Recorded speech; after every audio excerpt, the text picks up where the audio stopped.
Abortion happens every day. Millions of people around the world will have an abortion each year, but the majority of those people will never talk about their abortion experiences. What if millions of people broke their silence and told the truth about their lives and their choices? This is Melissa Madera in Granville, Ohio, and you're listening to the Abortion Diary podcast. These are the stories we share. Joint maneuvers. At the clinic by the river where white egrets stand in shallow sand, at the clinic by the river stands a calling out man. I kiss my hand and blow a kiss by the river where white egrets stand. On a strip of public grass he stands, the man in a red shirt calls out. Unmuzzled cells, my blood a stand. I kiss my hand. At the clinic where I kiss my hand, my blood a junta understands. His bloody signs, his sign unmuzzled in the strip. My blood I kiss the public grass, a sign, the bloody green, unmuzzled cell. His skin slurred ivory, standing blood. At the clinic where I stand my blood, the egrets stand. An egret junta, standing signs, calls out and kisses. Shallow sand, unstanding lines, the river where white egrets stand, calls out to every cell, the river junta white and red, his skin an egret slurring blood. The man stands out, unmuzzled at the clinic in a strip of egrets red and kissed. I kiss my hand, the man calls out, I blow the kiss, I go inside. This is a prose poem and it's called Joy. Joy.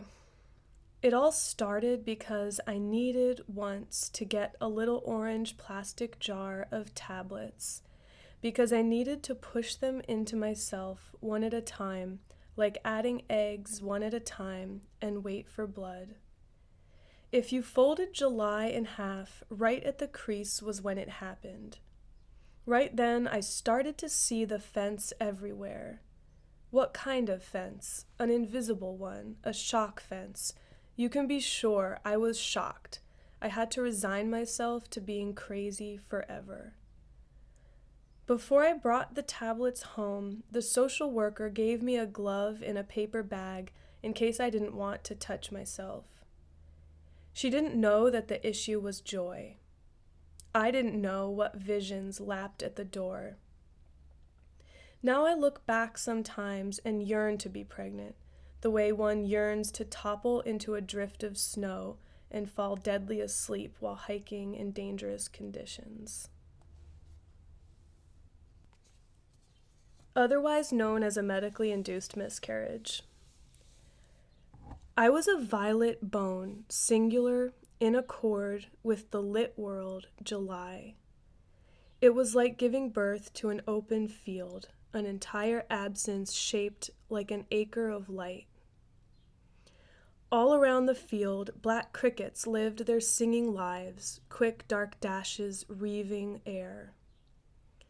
At the foot of the bed, cut anise, poppies, sunflowers, luminous in a vase, leaning hard into the morning.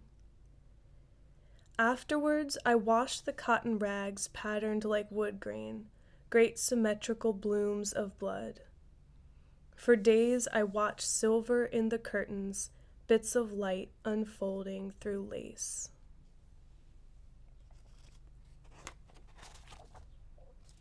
This isn't a poem, it's just a paragraph that I wrote.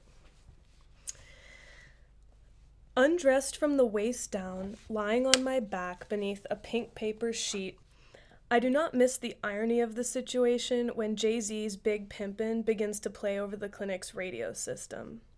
Hug 'em, love 'em, then I leave 'em, but I don't fucking need 'em.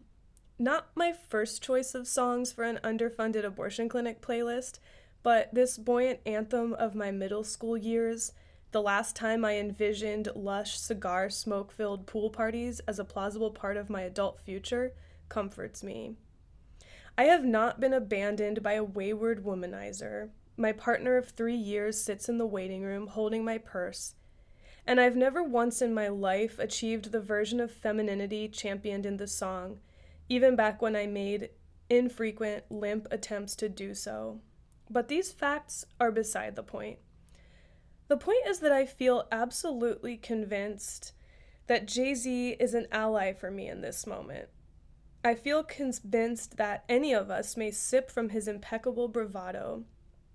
I also feel convinced that if it came to a fight between Jay-Z and the scraggly white men standing on the grass strip between the clinic's sidewalk and the street, hysterical men dressed in outdated clothing and holding up massive poster boards that depict what appear to be mutilated 2-year-old children, Jay-Z would smoke a blunt in their faces and, as he's been yearning to do all along, articulate his fierce, cool commitment to putting the autonomy back in woman. And maybe someone would point out that, there's not really a back in this situation. So Jay-Z would say something else clever, something I can't think of at the moment because the weirdly twisted faces of the men outside are floating back into my eyes like bathroom floor tile patterns that stick to the wall when you look up. Because my sense of dignity and power have been depleted by the 2-hour drive to Harrisburg, a winding drive past windowless family life centers and biblical passages posted menacingly on hay bales, past tropical and exotic strip clubs, past, at the very end, the men with their bloodied fetishes. Because I'm too busy trying not to feel depressed by the fact that Big Pimpin' is, after all, pretty cold comfort.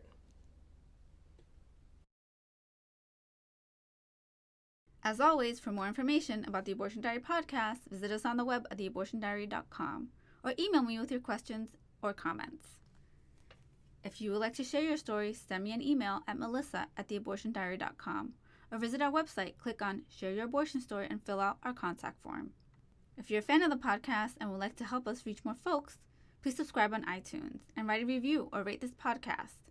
Your reviews and ratings will help us grow in the iTunes rankings and reach more people. I would also love to hear from you.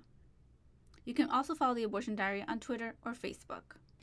And The Abortion Diary can't continue without your support. Support The Abortion Diary by making a tax-deductible donation to us on Fractured Atlas, or buying some of our wristbands or totes on Store Envy. And a special thanks to you for listening. I'll be back next week with a new story. New stories are posted every Tuesday.